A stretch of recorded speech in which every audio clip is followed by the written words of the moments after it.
Varicose veins కి సరైన చికిత్స కోసం సంప్రదించండి ఎవిస్ హాస్పిటల్. నమస్కారం. మాఘ పురాణం 20వ అధ్యాయంలోకి వచ్చాం. ఇందులో కుంతిసుత మధ్యముడైన భీముడి గురించి చెప్తున్నారు. అయితే మనం ఇప్పటిదాకా ఏం చూసాము? వశిష్ఠ మహర్షి దిలీప మహారాజుకి చెప్పిన గాథల్ని వింటున్నాము. అయితే మధ్య మధ్యలో కొంచెం తర్వాత కాలంలో జరిగిన గాథల్ని కూడా ఇందులో ప్రక్షిప్తం చేయబడ్డాయి. ఎందుకంటే మనకి దిలీప మహారాజు త్రేతాయుగానికి చెందినవాడు, వశిష్ఠ మహర్షి కూడా వాళ్ళు త్రేతాయుగంలో ఉన్నవాళ్ళు. అయితే మనం ఈ కుంతి సూత మధ్యముడు మనం భీముడు అనగానే ఈయన ఎక్కడికి వచ్చేసాడు? ద్వాపర యుగంలోకి వచ్చాడు. ద్వాపర యుగంలో కూడా మాఘమాస మహాత్మ్యాన్ని గురించి చెప్పుకున్నారని ఈ గాథల్ని సూత మహాముని తన శిష్యులకి తెలియజేశారట. ఆ గాథని మనం ఇప్పుడు చదువుతున్నాం. భీముడు కుంతి మధ్యముడు, పాండవులలో రెండవ వాడు. కుంతి సూత మధ్యముడు అంటే జనరల్గా ఇలా మన అర్జునుడు అని చెప్తారు, 5గురిలో మధ్యవాడు. అలా కాకుండా కేవలం కుంతి సంతానంలో మధ్యముడు భీముడు. ఈయన మహాబలశాలి, బలిష్టమైన కండలు తిరిగిన దేహం కలిగిన వాడు, భోజన ప్రియుడు, ఆకలికి ఏమాత్రం ఆగలేడు, కొండల్ని కూడా పిండి చేయగలిగిన మహాబల సంపన్నుడు. బండెడు అన్నాన్నైనా అవలీలగా తినేస్తాడు. ఈ భీముడు బండెడు అన్నాడిని తిన్నాడనే గాథ మనం బకాసుర వధలో చూస్తాం. బకాసురుడిని వధించడానికి ఇతన్ని పంపించినప్పుడు వధించడానికి పంపల, బకాసురుడికి ఆహారంగా పంపించారు భీముడిని కూడా. ఓ 2 దున్నపోతలను పూంచిన బండి, దాన్ని తోలేందుకు ఒక మనిషి, గుండిగలతోటి అన్నము ఆహారము అంతా ఇస్తే అదంతా ఆహారాన్ని ఆ మనిషిని, ఆ 2 దున్నపోతుల్ని ఆ బకుడు తినేస్తాడట. ఈ భీముడు కూడా ఆహారాన్ని పంపిస్తే ఇతను ఆ దున్నపోతులను ఏం చేయలేదు, కానీ ఆ బండిలో ఉన్నటువంటి గుండిగలతో ఉన్న ఆహారం మొత్తం తినేసాడు. అప్పటికి ఆ మధ్యకాలం అంతా అతను వాళ్ళు మృష్టాన్నం లేదు, వాళ్ళకి భిక్షాన్నంతో కడుపు నింపుకుంటున్నారు. వాసనలకి చాలా రుచికరంగా ఉంది, షడ్రసోపేతమైన భోజనం, వాడేవాడికో ఎందుకు ఇవ్వాలని మొత్తం తినేసి ఆ అన్నం తిన్న బలంతో బకాసురుణ్ణి సంహరించాడని చెప్తారు. అలాంటి బలశాలి అనమాట. అయితే ఈయన నిద్రపోతూ కొంత బద్ధకస్తుడు కూడా అని చెప్తారు. అలాంటి భీముడు ఒకనాడు మాఘమాసం అందలి ఏకాదశి వ్రతాన్ని చేయాలనుకున్నాడట. మాఘమాసం చాలా అద్భుతమైన మాసం, ఇలాంటి పురాణం ఒకటి విన్నాడు. అయితే మామూలు రోజుల్లో కాదు, ఏకాదశి నాడు ఆచరిస్తే ఆ రోజున నది స్నానం చేయొచ్చు, ఆ రోజున ఉపవాసం చేయొచ్చు. ఇలా ఆలోచించి పురోహితుల్ని సంప్రదించాడు. వాళ్ళు పూజా నిర్వహణాది కార్యక్రమాలు అన్నీ చెప్పి ఏకాదశి నాడు శ్రీహరి ప్రీత్యర్థం ఉపవాసం ఉండాలని, లేకపోతే ఫలితం దక్కదు అని చెప్పారు. అంతా బాగుంది, పూజా విధానం బాగుంది, భజన బాగుంది, దాన ధర్మాదులు బాగున్నాయి, పూజ చాలా బాగుంది. కానీ ఉపవాసం అన్నమాట భీముడి గారికి నచ్చలేదట. నచ్చకపోతే అసలు ఆయన భోజన ప్రియుడు, ఆకలికి ఆగలేడు, ఎట్లా అని బాగా ఆలోచించి తమ పురోహితుడైనటువంటి ధౌమ్యుడిని పిలిచి, బ్రహ్మగారు మేము మాఘమాసం అందు ఏకాదశి వ్రతాన్ని చేయదలుచుకున్నాం, దాని విధి విధానం ఏమిటో వివరించండి అని ముందు పురోహితులను అడిగాడు. పురోహితుల విధానం జనరల్గా ఏం చేయాలో చెప్పేశారు. తర్వాత ఏం చేస్తామంటే ఇది మామూలుగా విని మన ఇంటి పురోహితుడిని పిలుస్తాం, వీలుగా ఉండేలాగా. నాకు అసలే షుగరు, నేను ఉండలేను, అలాంటివి మన సొంత సంగతులు మన ఇంటి పురోహితుడికే తెలుస్తాయి. మాట్లాడుకుంటాం కదా మన టైమింగ్స్, మన పిల్లల ఆఫీస్ టైమింగ్స్, అట్లా ఆ రకంగా ఈ భీముడు ఏం చేశాడు, ధౌమ్యుడిని పిలిచి ఆయన అడిగాడు. ధౌమ్యుడి కథ విషయం కూడా మనకి మహాభారతంలో బాగా కనపడుతుందండి. పాండవులు అడవికి వెళ్ళినప్పుడు ధౌమ్యుడు వాళ్ళతో పాటే ఉన్నాడు. 12 ఇది ఉన్నారు కదా వనవాసం, 12 ఏళ్ళు. ఈ 12 ఏళ్ల వనవాసంలో ధౌమ్యుడు వాళ్ళతో పాటు ఉన్నాడు. వాళ్ళు నిత్యం అగ్నిహోత్రం చేయటానికి దానికి అన్నిటికీ అతనే సహాయం చేసేవాడు, వాళ్ళ యొక్క పురోహితుడు అనమాట. అయితే నేను బ్రహ్మగారు, నేను మాఘమాసంలో ఏకాదశి వ్రతాన్ని చేయదలిచాను, దాని విధి విధానం చెప్పమన్నాడు. చెప్పమంటే ధౌమ్యుడు ఏం చెప్పాడంటే, మంచిది భీమసేన, నువ్వు చేసే ఈ వ్రతం నీకు అత్యంత పుణ్య ఫలితాన్ని ఇస్తుంది.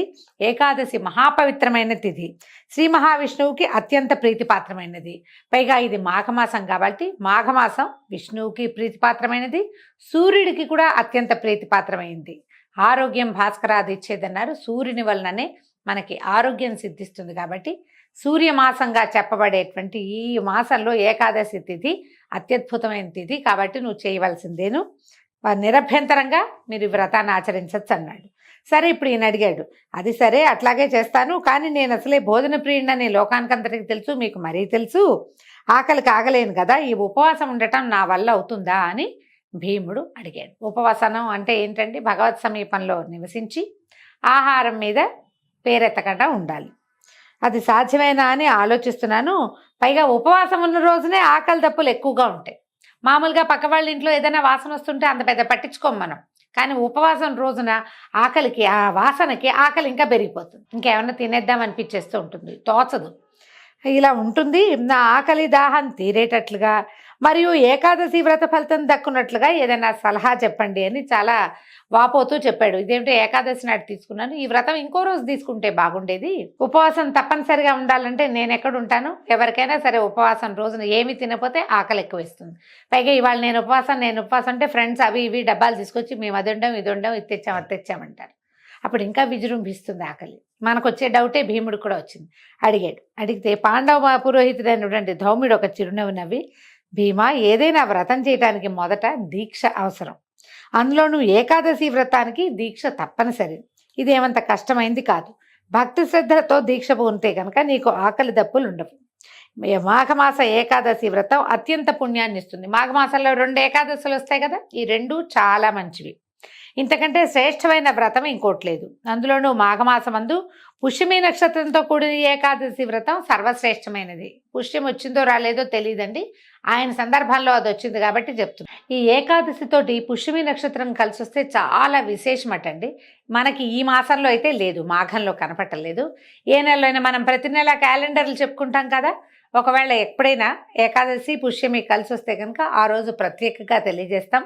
తప్పకుండా మీరు ఉపవాసం ఉండండి, పూజ చేసుకోండి, దేవాలయ దర్శనం చేయండి, ఏదైనా దానం చేయండి.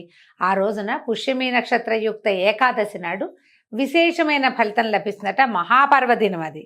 కాబట్టి నువ్వు ఆ రోజున వ్రతాన్ని ఆచరించు, దీనికి సాటైంది లేదు. ఇది విశేష పుణ్యాన్ని ఇస్తుంది.